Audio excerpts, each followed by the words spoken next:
말씀입니다. 에베소서 2장 20절, 21절, 22절 찾으셨습니까? 우리 다 같이 일어나셔서 교독하도록 하겠습니다. 제가 한 절, 여러분이 한 절, 같이 한 절 이렇게 교독하겠습니다. 교독합니다. 너희는 사도들과 선지자들의 터 위에 세우심을 입은 자라. 그리스도 예수께서 친히 모퉁이들이 되셨느니라. 그의 안에서 건물마다 서로 연결하여 주 안에서 성전이 되어가고 너희도 성령 안에서 하나님이 거하실 처소가 되기 위하여 그리스도 예수 안에서 함께 지어져 가느니라. 아멘. 자리에 앉으시기를 바랍니다. 부서져야 맞춰지고 세워진다라는 제목으로 말씀 나누도록 하겠습니다. 우리가 지난주에 우리는 그 하나님의 동일한 성도요 또 동일한 시민이다라고 말씀을 나눴고, 또 하나님의 권속이다, 가족이다, 가정이다라고 이렇게 같이 말씀을 나누었습니다. 바울이 그렇게 이야기하는 것은 결국은 교회가 그렇다는 거죠. 교회가 성도로 모인 것이고, 교회가 또 동일하게 또 시민이고, 또 교회 모든 그 일원들이 결국은 또 하나님의 권속 가정이다라는 말을 이제 바울은 하고 있다는 겁니다. 근데 이제 바울이 그렇게 그 시민이다 혹은 또 권속이다라고 이렇게 이야기하면서 한 발짝 더 나가서, 지금 이제 오늘 본문의 말씀을 우리가 같이 읽었지만, 오늘 본문의 말씀은 교회는 혹은 또 성도와 우리 같은 교회 일원들은 또 뭐라는 겁니까? 건물이라는 겁니다. 교회의 건물이라는 겁니다. 이 건물이라는 게 눈으로 보여지는 그런 건물이 아니라, 이제 그것을 건물로 빗댔다는 표현이겠지만 건물로 비유해서 지금 바울은 저와 여러분들에게, 우리들에게 교회가 무엇인지에 대해서 이렇게 이야기하고 있고 설명하고 있다는 겁니다. 그렇다면 여러분들 생각해 보세요. 바울은 왜 그 시민이요 혹은 건속이요로 끝나지 않고 건축물로서 이렇게 이야기하고 있는가? 사실 여러분들, 시민이라는 것이 지난주에 같이 말씀을 나눴지만, 시민이라는 게 혹은 뭐 법이라든가 규범 같은 걸로 모여진 하나의 그 단체이기도 하고, 또 한 장소에 살고 있는 사람이라고 이렇게 말씀을 드렸잖아요. 근데 이것이 결국 법이나 혹은 규범이나 이런 것들로 이렇게 하나가 되어졌기 때문에 언제든지 혹은 법에 의해서 혹은 그 규범에 의해서 뭐 할 수가 있어요? 쪼개질 수가 있어요. 나뉘어질 수가 있어요. 분열될 수가 있습니다. 사실 그런 거 아니겠습니까? 오늘날 우리 한국을 바라보면서 여러분들, 진보와 보수로 아주 철저하게 지금 나눠져 있잖아요. 여러분들, 그리고 뭐 20대 남자와 20대 여자, 뭐 여대남, 뭐 이대남, 이대녀 그래가지고 여러분들 보이지 않게 여러분들 나눠져 있잖아요. 분열되어 있잖아요. 하나가 되어져야 되는데, 연합해야 되는데 그러지 못합니다. 사실 시민이라는 게 사실 그래요. 가정도 마찬가지입니다. 여러분들, 가정도 여러분들 하나이고 연합할 것 같아요? 그렇지가 않잖아요. 때로는 여러분들 부부간의 관계가 끊어지기도 하고, 부모 자식 간의 관계가 끊어지기도 합니다. 요즘 텔레비전이나 뉴스들을 들어보시나요, 여러분들? 얼마 전에는 여러분들 아들이 여러분들 어머니를 죽였어요. 또 얼마 전에 동생이요 누나를 죽였어요. 게임을 하는데 옆에서 잔소리한다고 여러분들, 그 자리에서 여러분들 누나를 칼로 찔러서 죽였어요. 여러분들, 그게 오늘날 우리가 살고 있는 삶의 모습이고, 가족이 하나이고 가족이 연합해서 여러분들 사랑으로 뭉쳐진 것처럼 우리가 이야기하고 있지만, 사실은 그 가족도 여러분들 어떻게 되는 겁니까? 쪼개지고 나뉘어지고 분열되어지는 거 아니겠습니까? 자기의 이익에 따라, 자기의 유익에 따라 여러분들 그렇게 지금 되어지고 있는 것이 지금 우리가 살고 있는 삶의 모습이고 우리 사회의 현실 아니겠습니까? 사실 바울이 교회가, 그리고 우리 성도가 시민이요 가족이요 하나님의 권속이라고 이야기하고 있지만, 이것이 여러분들 그렇게 이야기하는 것은 어떻게 하라는 거예요? 여러분들, 시민처럼 혹은 가족처럼 연합하라는 이야기잖아요. 사랑으로 하나 되라는 이야기잖아요. 그럼에도 불구하고 그것은 언제든지 나뉘어지고 쪼개지고 부서지고 뭐 할 수 있어요? 분열되어질 수 있어요. 그런데 여기서 한 발자국 더 나가서 그것보다도 더 확실하게 이야기하는 것이 뭡니까? 이 교회는, 이 성도는 뭐라는 겁니까? 하나님께서 만드신 건축물이라는 거예요. 사실 건축물이라는 것은 어느 것 한 부분이 약해지면은요 서 있을 수가 없어요. 그 전체가 무너지는 겁니다. 그래서 바울은 그 예로서 연합하고 하나 되어지고, 그리고 사랑으로 하나가 되어지고 뭉쳐지라는 의미로서 여러분들 무엇을 이야기하고 있는 거예요? 건축물을 이야기하고 있는 거예요. 특별히 여러분들, 바울이 이야기할 때 왜 우리 바울이 교회에 대해서 뭐 시민이요 혹은 우리에 대해서 시민이요 우리에 대해서 권속이라고 이렇게 이야기합니까? 특별히 이방인들과 유대인들을 들어서 여러분들, 유대인들과 이방인들이 하나가 되어지는, 연합되어지는 거에 대해서 여러분들 시민이고 권속이라고 이렇게 이야기하면서 또 건축물이라고 이렇게 이야기하지 않습니까? 그도 그럴 것이 여러분들 바울이 그렇게 이야기하는 이유가 뭐예요? 에베소 교회라는 곳이 에베소라는 곳이 여러분들 상업의 도시였어요. 수많은 사람들이 그곳에 모여듭니다. 로마인들이 모여들고 헬라인들이 모여들고요, 바사인들이 모여들고요, 또 혹은 또 애굽 사람들이 모여들고 수많은 사람들이 모여지는 곳이에요. 상업의 중심지였으니까. 그것뿐만이 아닙니다, 여러분들. 그런 사람들이 모여서 여러분들 뭐 신분 격차가 큰 사람들도 많아요. 잘 살고 있는 사람들과 있는가 하면 못 살고 있는 사람들이 있기도 하고요. 또 배운 사람들이 있는가 하면 또 못 배운 사람들도 있기도 해요. 실제로 예배소에 여러분들 도서관이 있었다고 그랬잖아요. 요한계시록 나누면서 그것들로 인해서 여러분들 어떻게 보면은 그런 부분들에 의해서 끊임없이 여러분들 그곳이 여러분들 수많은 사람들이 모여 살고 있던 곳이에요. 근데 그 교회에 뭐가 세워졌어요? 교회가 세워졌잖아요. 교회가 세워졌는데 여러분들 그 교회에 나오는 사람들의 이론들을 생각해 보세요. 똑같은 사람들만 나옵니까?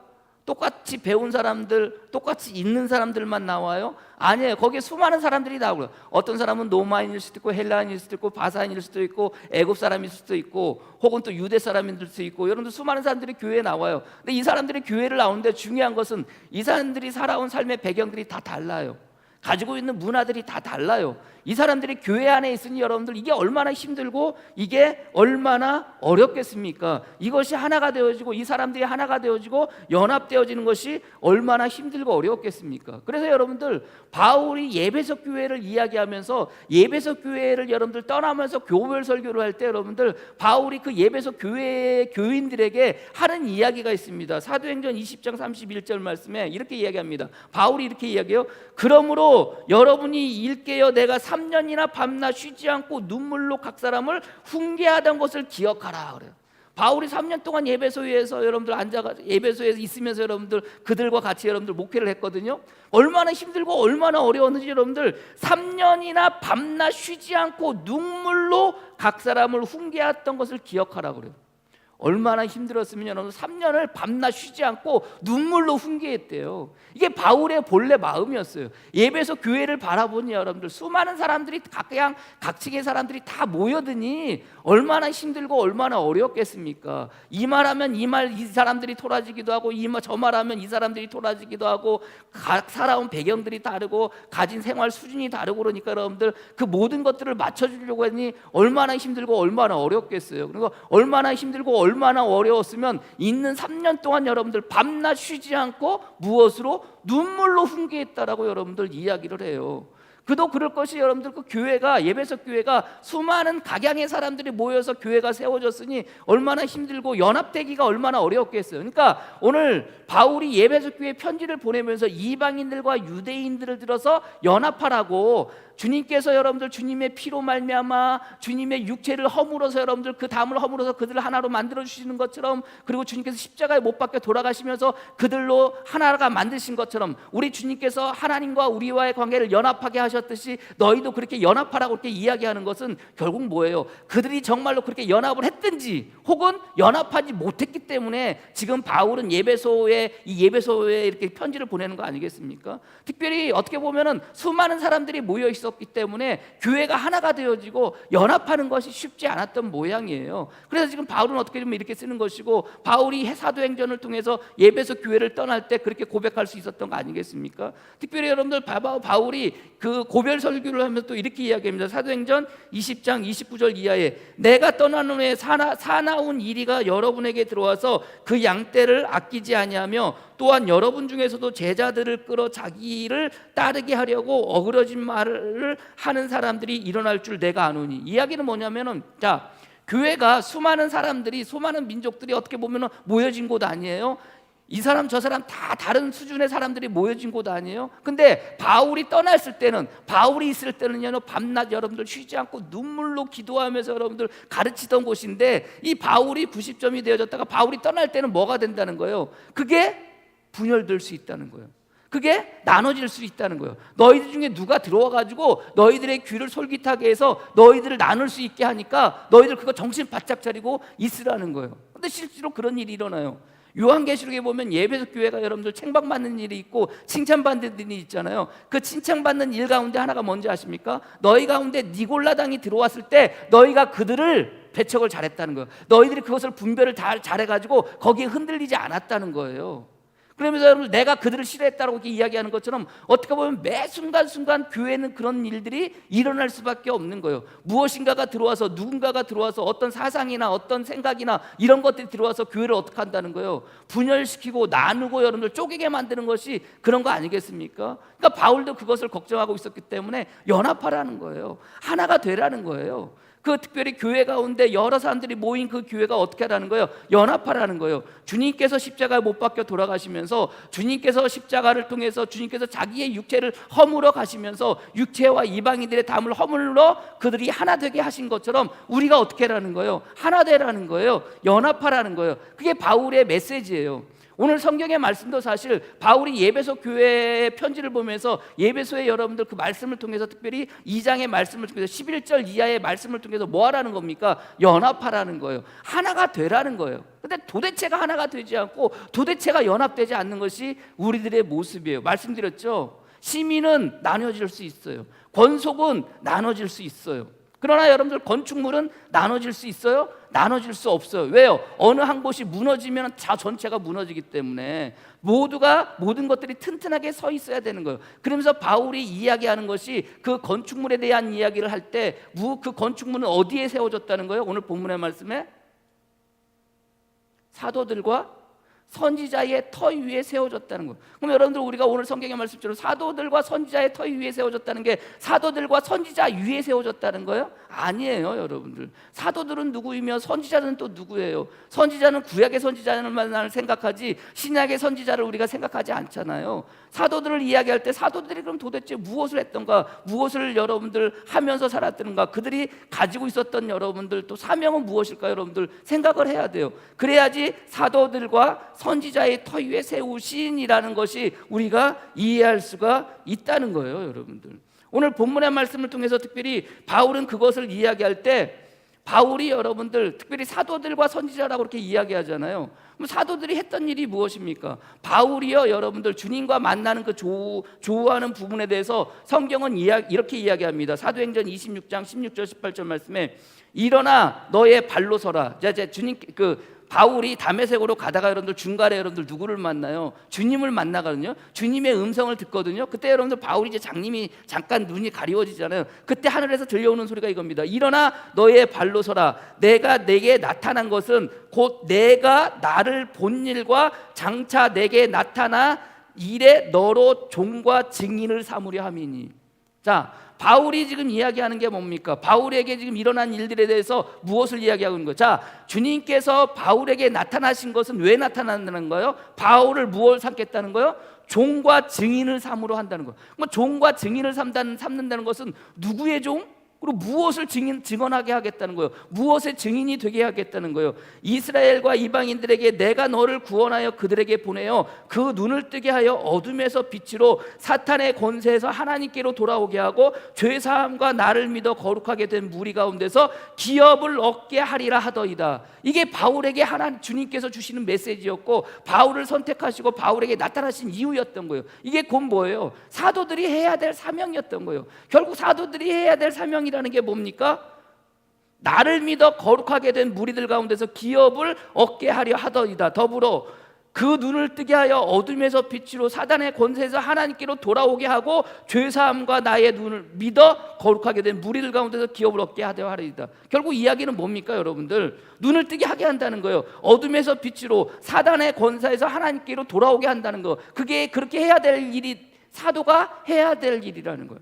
그러니까 주님께서 바울은 사실 여러분들 당시에 고린도 교회에서 여러분들 바울은 사도라고 인정하지 않았어요. 사도는요, 주님 살아생전에 주님께 직접 가르침을 받은 사람을 사도라고 불렀어요.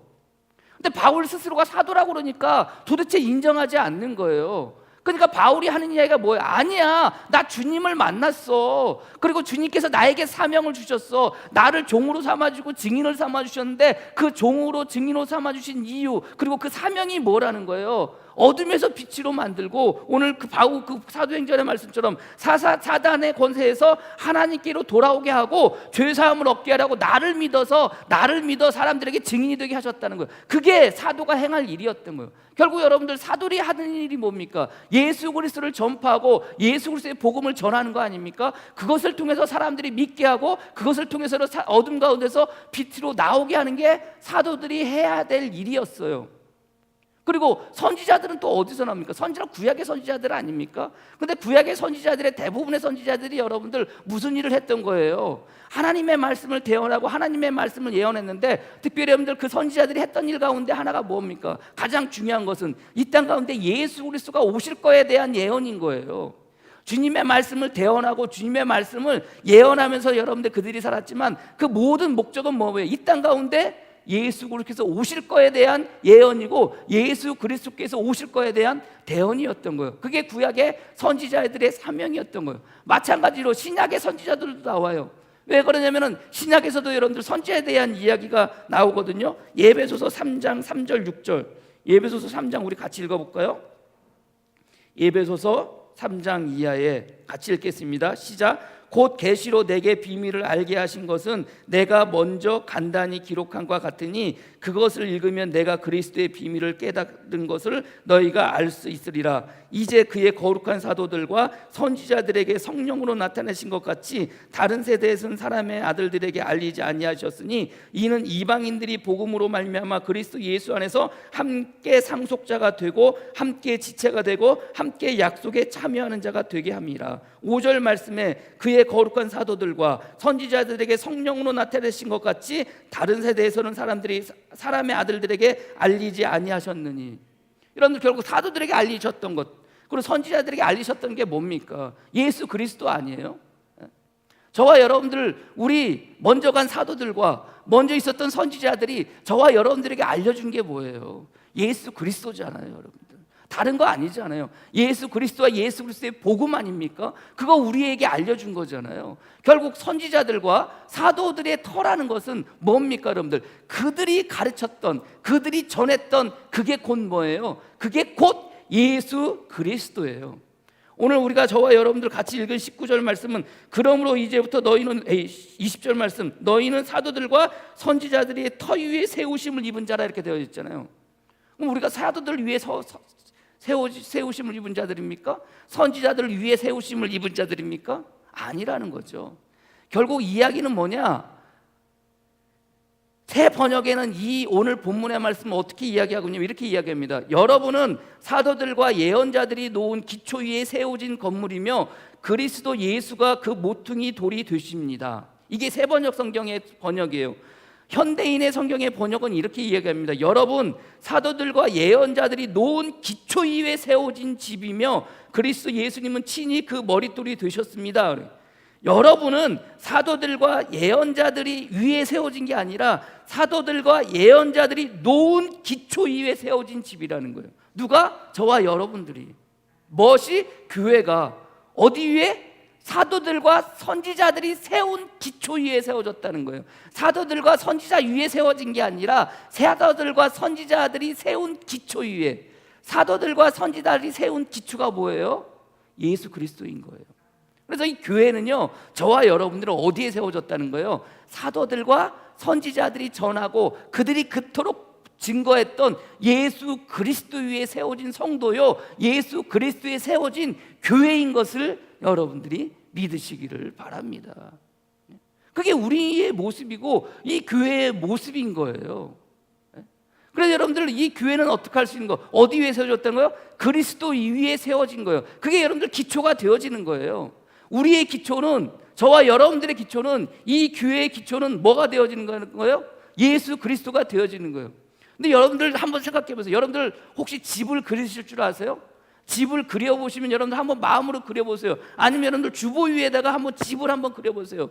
여러분들이 살 집을 한번 그려본다 생각하고 그냥 국민학생, 초등학생 수준으로, 어린아이들 수준으로 여러분들 한번 집을 한번 그려보세요. 여러분들 집을 그릴 때 뭐부터 그리시나요? 뭐부터 그려요? 예? 그린 게 가지고 왔는데 이게 집이에요. 여러분들 집을 그릴 때 어디부터 그리세요? 지붕부터 그리시죠. 여러분 집을 그릴 때 여러분들 이거를 그리시고 기둥을 그리시고 지붕을 그리십니까? 아니면은 지붕을 그리시고 기둥을 그리시고 터를 그리십니까? 아마 대부분의 사람들은요, 터를 그리고 기둥을 그리고 지붕을 그리는 게 아니라 아마도 지붕을 그리고 기둥을 그리고 터를 그리실 거예요. 거의 다 대부분이 그래요. 이게 우리들의 본성인 거예요. 중요한 건 뭐예요? 지붕이 중요한 게 아니에요. 뭐가 중요해요? 터가 중요한 거예요, 여러분들. 어느 터에 올라가 있느냐, 어느 터에 집을 짓느냐. 근데 사람들은 여러분들 거기까지 생각을 안 해요. 지붕부터 그리려고 그래요. 지붕부터 그리면 여러분들 지붕이 어떻게 여러분들 지붕이 위에 그냥 떠 있겠습니까? 아니잖아요. 기둥이 있어야 되잖아요. 기둥도 여러분들 그냥 기둥이 서 있는 거예요? 아니에요. 터 위에 기둥이 서 있는 거예요. 우리가 살아가는 삶의 모습은 저와 여러분들은 그냥 지붕이 아닌 거예요. 우리는 분명히 우리의 기초는 어디에 있다? 그리스도에게 있다. 이 교회의 기초는 어디에 있다? 예수 그리스도에게 있다. 이게 우리들의 모습인 거예요. 그래서 우리들의 모습은 뭐 할 수 없는 거예요? 흔들릴 수 없음을 여러분들이 믿으시기를 바랍니다. 더불어 여러분들 그 기초 위에 누가 뭐가 됐다는 거예요? 예수 그리스도가 모퉁이 돌이 되었다는 거. 근데 여러분들 모퉁이 돌이라는 게 그 건물을 지을 때 맨 모서리에 있는 돌이거든요. 이게 초석이라고 그러기도 하고 이게 뭐라고 그러냐면은 기준점이 되는 돌인 거예요. 근데 여러분들 우리가 생각할 때 모퉁이 돌, 근데 이 모퉁이 돌이라는 게 시편에서 나오는 말인데 시편에서 건축자의 버린 돌이 모퉁이 돌이 되는 거예요. 근데 건축자가 쓸모 없어가지고 버린 돌인데 이게 모퉁이 돌이 된다는 말이 이해할 수가 없어요. 아니 버린 돌이 무슨 모퉁이 돌이 돼? 쓰잘데기 없고 그런 버린 돌인데 이걸 가져다가 어디에 써먹어? 그걸 모퉁이 돌을 만든다는 거예요. 우리 이 교회로 치면은 그 모퉁이들이 어디 있다는 거예요? 저 구석에 여러분들 그게 기준이 되는 거예요. 그 기준이 되어져서 거기서부터 여러분들 벽이 담이 쌓여지고 여러분들 거기에 벽이 쌓여지는 거거든요. 그게 기준이 되어서 줄이 쌓여지고 그 위에 담이 쌓여지고 지붕이 올라가는 거거든요. 그게 모퉁이 돌이라는 거예요. 근데 중요한 것은 뭐예요? 건축자의 버린 돌이었다는 거예요. 건축자의 버린 돌을 가져다가 여러분들 모퉁이 돌로 만들 일이 있어요? 없어요. 버린 돌 그냥 버린 돌이에요. 버린 돌은 버린 돌인데 왜 건축자의 버린 돌이 모퉁이 돌이 되어져 가지고 그 돌 위에 교회가 세워질까? 이거는요 주님께서 이 말씀을 하신 거에 대해서 우리가 알아야 돼요. 주님께서 모퉁이 돌에 대한 이야기를 하실 때 언제 이 말씀을 하시냐면은 주님께서 성전에 들어가세요. 성전에 들어가셨는데 거기서 수많은 사람들이 장사를 하고 환전을 하고 그래요. 그 모습을 보시면서 주님께서 뭐라고 하시죠? 너희는 이 기도하는 집을 강도의 구릴로 만들다고 그래서 여러분들 성전을 척결하는 일을 하시잖아요. 그 일이 있고 난 다음에 여러분들 많은 사람들이 특별히 당시에 제사장들과 종교 지도자들이 주님 앞에 와가지고 꼬투리 잡아서 어떻게 할까 말까 할 때 그때 주님께서 비유로 하시는 말씀이 그 말씀인 거예요. 그때 건축자의 모퉁이 돌이 나오는데 건축자의 모퉁이의 돌을 이야기하기 전에 무슨 말씀을 비유로 하시냐면은 포도원 지기에 대한 말씀을 하세요. 포도원의 주인이 포도원을 잘 만들어 놓고 잘 가꾸어 놓고 여러분들 다른 나라로 가게 돼요. 그리고 그 포도원을 맡기고 갑니다. 시간이 되어서 포도를 거둘 때가 돼서 그 포도원 여러분들 어떻게 우리도 그 땅을 빌리면 여러분들 돈을 주잖아요. 돈을 뭐 1년이고 2년이고 여러분들 이렇게 지나가면서 주잖아요. 포도원 지기도 마찬가지였던 거예요. 포도원을 아름답게 가꾸고 난 다음에 다른 나라로 갔어요. 그리고 그 포도원을 맡기고 간 거예요. 시간이 되어져서 그 포도원에 대한 품삯, 그러니까 포도원에 대한 뭐라고 그래야 되나? 요즘은 무슨 뭐라고 그러죠? 그 비용을 받기 위해서 사람을 종을 보내요. 종을 보냈더니 움식해가지고 보내는 거예요. 주인이 보니까 안 되겠어. 그래서 또 다른 사람을 보냈어요. 또 다른 종을 보냈어요. 또 다른 종을 보냈는지 그 포도원을 가꾸던 사람들이 어떻게 해야 돼요? 포도원을 가꿨으니까 거기에 대한 세를 내야 될 거 아닙니까? 세를 줘야 될 거 아니에요. 근데 세를 주지 않아요. 또 그냥 또 주인이 보낸 두 번째 종의 머리를 확 해가지고 보낸 거예요. 그러니까 주인이 화가 나가지고 다시 한번 또 다른 종을 보내요. 근데 이번에는요 그 종을 죽여버리네. 포도원 지기들이, 포도원 그 가꾸던 사람들이 삭을 줘야 되는데, 세를 줘야 되는데, 그 포도원을 그 가꾸었던 그 세를 줘야 되는데 그 보냈던 종을 죽여버려요. 그래서 주인이 어떤 생각을 하냐면은 안 되겠다 싶어가지고 자기가 사랑하는 아들을 보내요. 아들을 보내면은 존대해서 주인을 무서워해서 이 녀석들이 이 포도원을 가꾼 사람들이 그 새를 주겠거니 하고 아들을 보냈는데 어떻게 해요? 그 포도원을 가꾼 사람들이 아들을 죽여버려요. 그러니까 주인이 화가 난 거예요.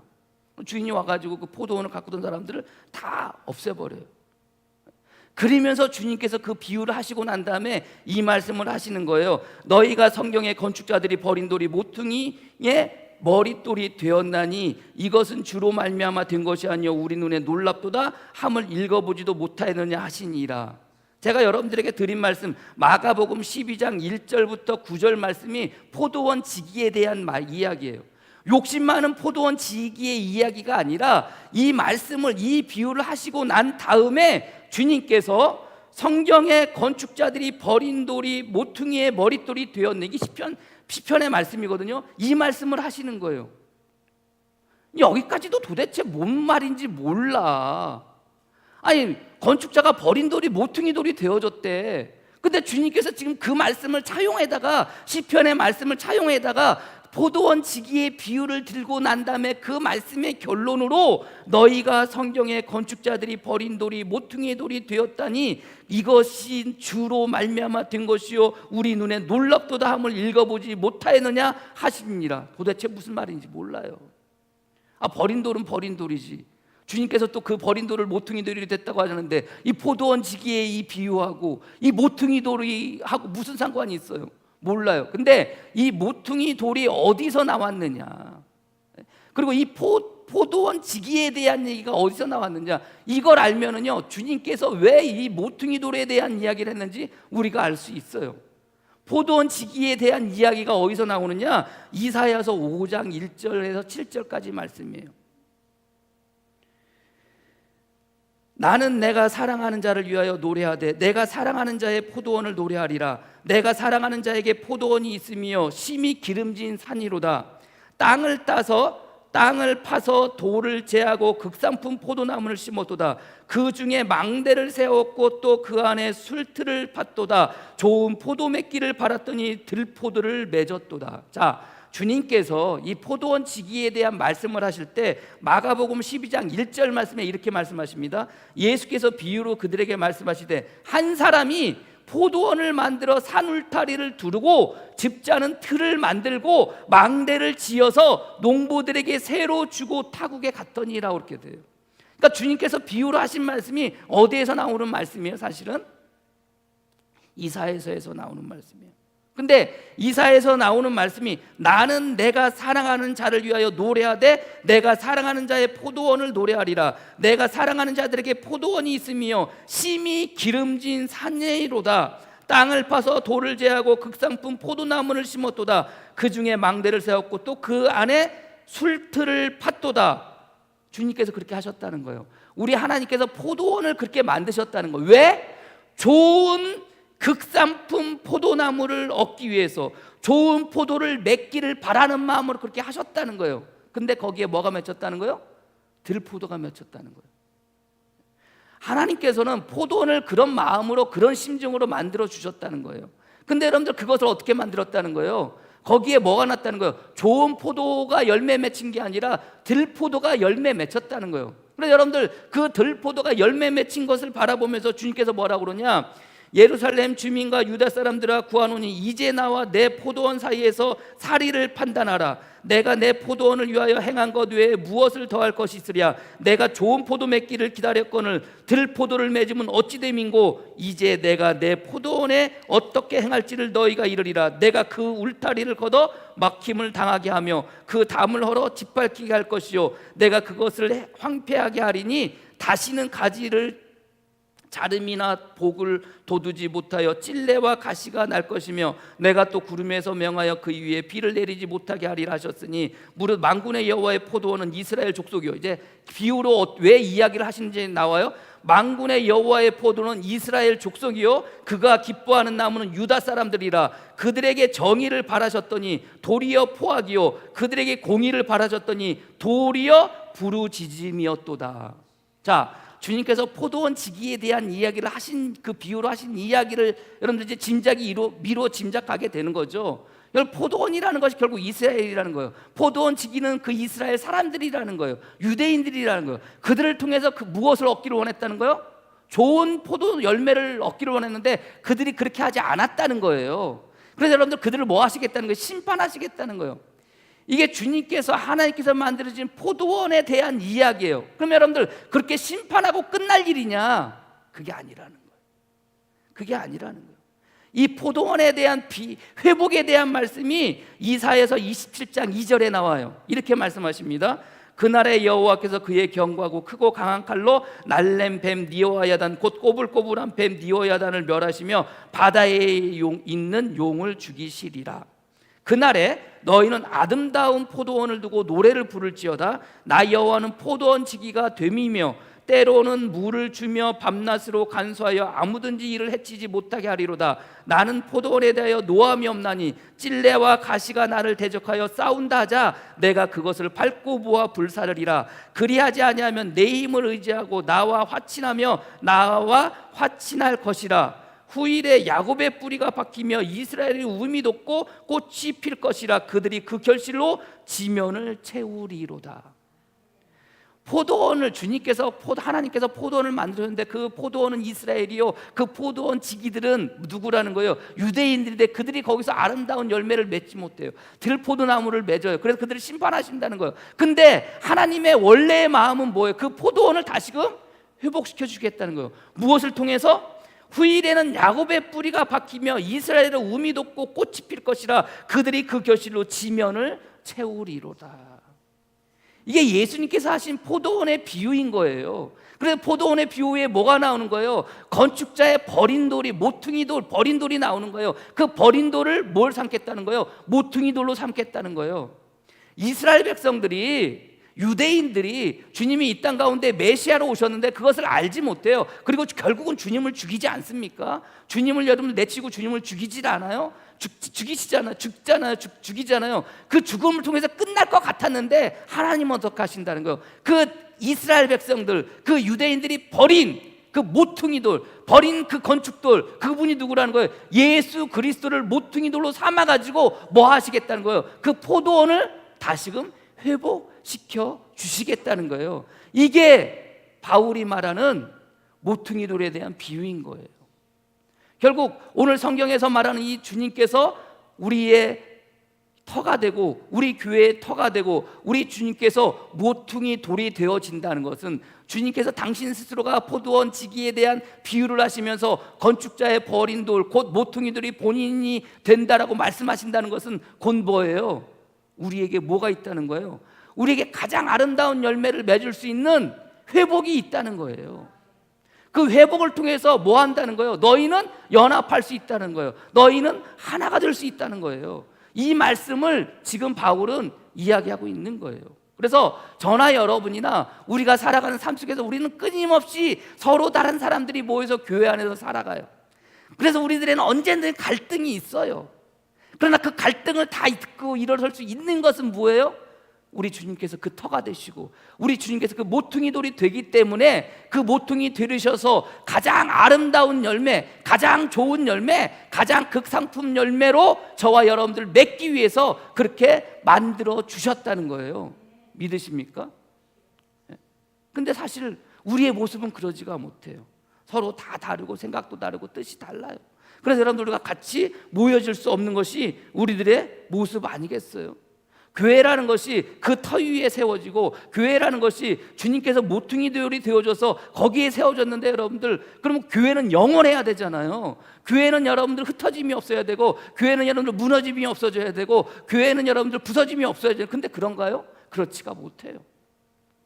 코로나 여러분들 2년 동안 작년 10월 3일 날 여러분들 조사를 했어요. 찾아보니까요, 교회 실태에 대한 현장 조사를 했는데 공무원 7,411명이 16,403개의 종교시설을 조사를 했어요. 교회를 조사했어요. 현장 예배가 13,355개 교회에서 현장 예배를 드렸어요. 나머지 교회 82%가 현장 예배를 드렸고 온라인 예배는요 351개의 교회 2%의 교회가 온라인 예배를 드렸어요. 근데 현장 예배도 드리지 않고 온라인 예배도 드리지 않은 교회가 2,693개 교회예요. 전체 교회에게 조사했던 전체 교회 16%가 그렇게 된 거예요. 이것을 토대로 여러분들 한국 교회가 대략 6만 5천 개가 한국 교회라고 그래요. 근데 그 교회 여러분들 이것을 토대로 16%가 나눠졌다면 여러분들 대략 몇 개 교회가 나눠진 거예요? 없어진 거예요? 폐쇄가 된 거예요? 만여 개 교회가 폐쇄가 되어졌다는 거예요. 저도 지방에 있는 타 교단 목사님들하고 이야기하는데 어느 교단은요 6천 개 교회가 없어졌대요. 2년 동안. 실제로 여러분들 6천 개 교회가 1년 동안 6천 개 교회가 폐쇄를 하거든요. 근데 어느 교단은요 6천 개 교회가 벌써 폐쇄를 했다는 거예요. 믿기지가 않아요. 믿기지가. 우리 지방은요 문 닫은 교회들이 없거든요. 사실은. 근데 벌써 6천여 교회가 문을 닫는다는 거예요. 제가 언젠가 말씀드렸죠, 여러분들. 그 교회에서 쓰는 뭐 그라인더 온숙인가를 이렇게 가지러 오셨는데 별내에서 여러분들 카페를 하시는 목사님이에요.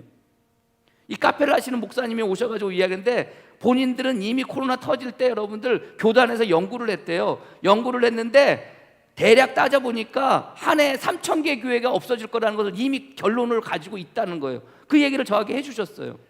별내에서 하시는 그 카페를 하시는 분이. 그분도 여러분들 교회를 하시다가 문을 닫고 카페를 하시는 분이었어요. 그게 우리들의 현실의 모습 아니에요? 교회는 하나님의 터 위에 세워진 교회는, 예수 그리스도의 터 위에 세워진 교회는, 예수 그리스도가 모퉁이 위에서 세워진 교회는 여러분들 폐쇄가 되면 되나요? 무너지면 되면 되나요? 사라지면 되면 되나요? 안 되잖아요. 그럴 수가 없잖아요. 그럼에도 불구하고 그것들을 향한 하나님의 마음은 뭐예요? 다시금 회복시켜 주겠다는 거 아니에요? 그게 하나님의 마음 아닙니까? 우리의 삶의 현실은 그럴지 모르겠어요. 우리가 서로 연합하고 서로가 하나가 되어야 되는 것이 우리들이 어떻게 보면 하나님께서 우리를 모으시고 세우신 모습 아닙니까? 주님께서 왜 십자가에 못 박혀 돌아가셔요? 주님께서 왜 여러분들 자기의 몸을 허물어 가시면서 이방인들과 유대인들의 담을 허무셔요? 주님께서 왜 당신의 피로 말미암아 이방인들과 유대인들을 하나로 만드셔요? 하나 되라는 거 아니에요? 연합하라는 거 아니에요? 우리도 하나 되라는 거 아닙니까? 연합하라는 거 아닙니까? 그런데 도대체가 되질 않아요. 왜 그래요? 왜 그래요? 그래서 여러분들 바울은 그거에 대해서 우리가 하나 되고 연합하는 거에 대해서 무엇을 통해서? 건축물을 통해서 이야기하고 있는 거예요. 그러면서 예수 그리스도가 그 터가 되어지고 예수 그리스도가 그 모퉁이 돌이 되어진다는 거예요. 자, 여러분들 건축물을 해요. 여러분들이 건축을 해요. 모퉁이 돌로 여러분들 저 구석에다 모퉁이 돌 하나 갖다 놨어요. 그럼 여러분들 그 모퉁이 돌 하나 갖다 놓고 그 모퉁이 돌을 기초로 해서 그것을 시작으로 해서 여러분들 줄을 쌓고 담을 쌓아간다고 생각을 해보세요. 그럼 여러분들이 어떤 것을 가져다가 그 모퉁이 돌에 여러분들 담을 쌓는다면, 벽을 쌓는다면 여러분들 그것이 돌이 되든 뭐가 되든 여러분들 뭐 하셔야 되는 거예요? 그 모퉁이 돌에 여러분들이 뭐 하셔야 되는 거예요? 맞추셔야 되는 거예요. 맞추셔야 되는 거예요. 그 모퉁이들이 막 이렇게 생겼다면 그 생긴 것만큼 그 옆에 무엇인가를 갖다 놓는다면 여러분들이 그 갖다 놓는 그 하나의 돌이 여러분들의 개개인이라면 여러분들의 개개인들이 어떻게 하셔야 되는 거예요? 그 모퉁이 돌에 그 모양에 그것들을 맞춰서 갖다 놓아야 되는 거예요. 그것이 하나씩 놓여지고 쌓여질 때 여러분들 뭐 하는 거예요? 흔들림이 없는 거예요. 무너짐이 없는 거예요. 근데 이 갖다 놓는 것이 무너지고 이거 갖다 놓은 게 깨어짐이 없고 쪼개짐이 없고 무엇인가 다듬어지지 않으면 놓는 것 같긴 놓는 것 같은데 나중에 가서는 어떻게 돼요? 흔들릴 수밖에 없고 무너질 수밖에 없는 거예요. 그래서 여러분들 솔로몬의 성전을 건축할 때 성전에 건축하는 모습에 대한 이야기를 열왕기상 6장 4절 이하에 이렇게 이야기하거든요. 성전을 위하여 창틀이 있는 북박이 창문을 내고 또 성전의 벽 곧 성소와 지성소의 벽을 연접하며 돌아가며 다락돌을 건축하되 다락마다 돌아가며 돌방들을 만들었으니 하층 다락의 너비는 5규빗이요 중층 다락의 너비는 6규빗이요 셋째 층 다락의 너비는 7규빗이라 성전의 벽 바깥으로 돌아가며 턱을 내어 골방 들보들로 성전의 벽을 박히지 아니하였으며 자 이렇게 그러니까 결국 뭔가 돌을 다듬어 가지고 지금 벽을 만들고 다락을 만들었다는 거예요. 근데 여러분들 돌을 다듬으려면 여러분들 그냥 돌을 갖다가 만드는 게 아니잖아요. 뭐 해야 돼요? 다듬어야 되잖아요.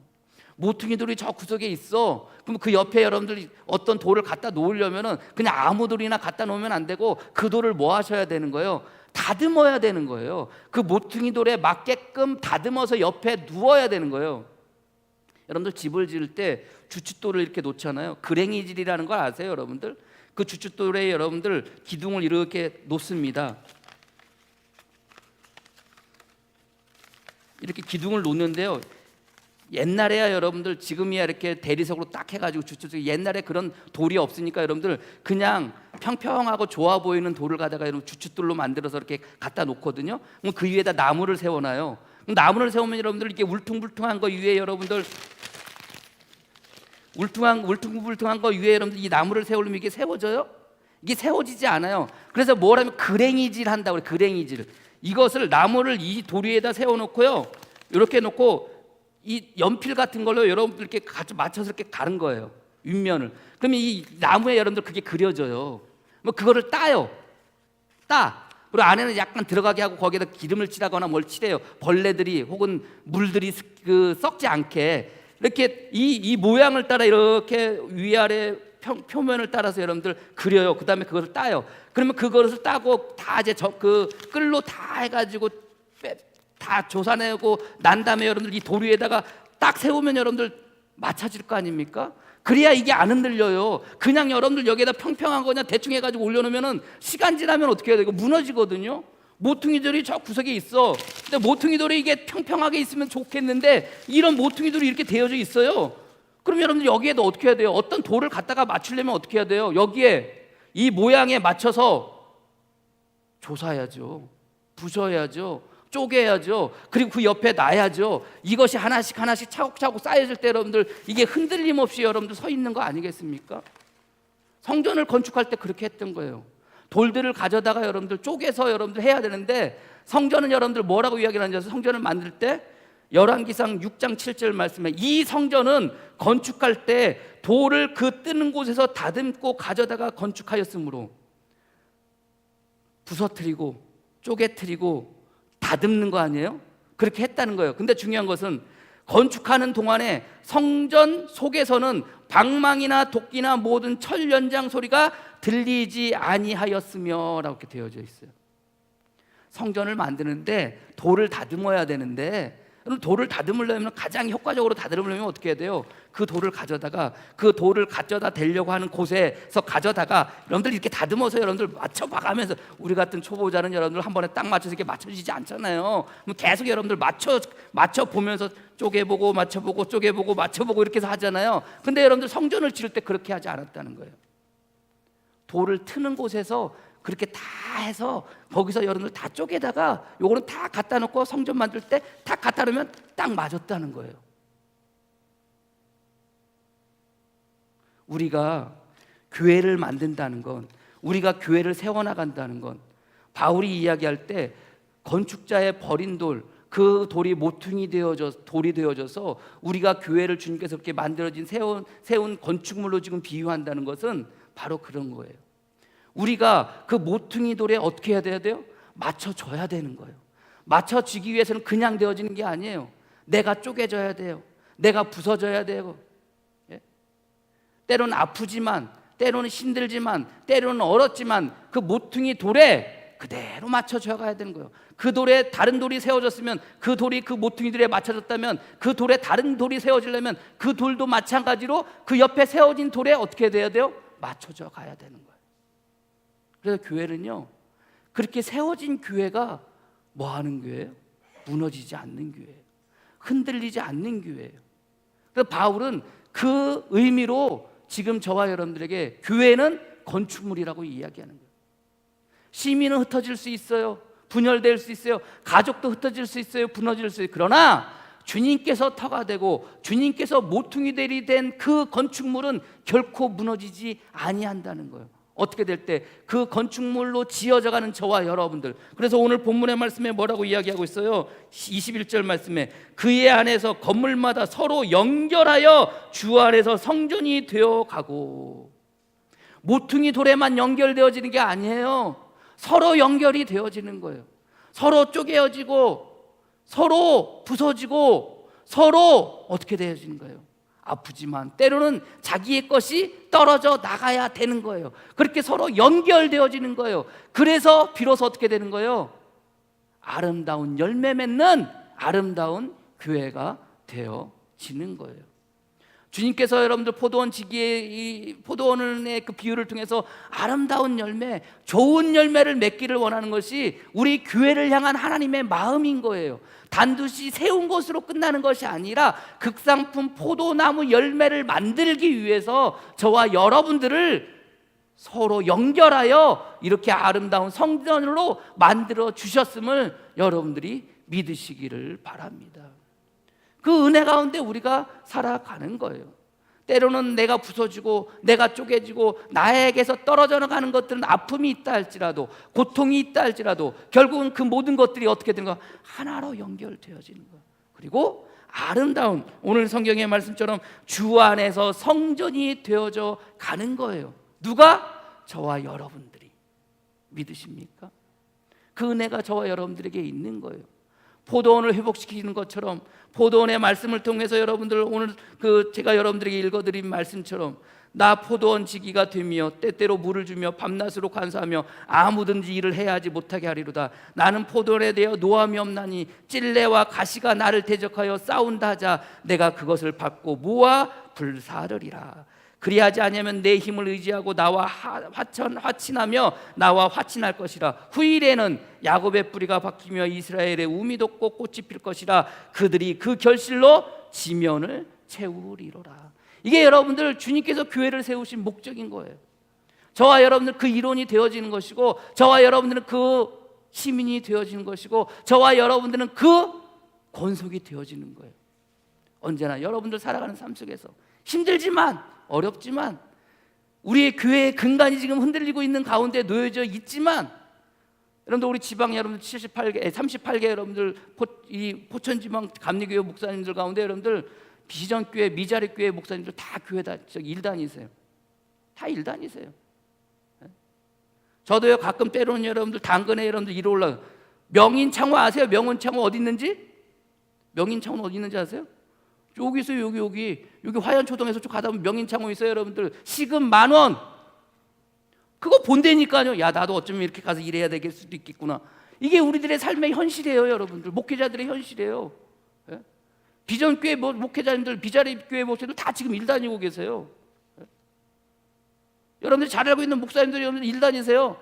제가 여러분들 자격증이 많이 있어요.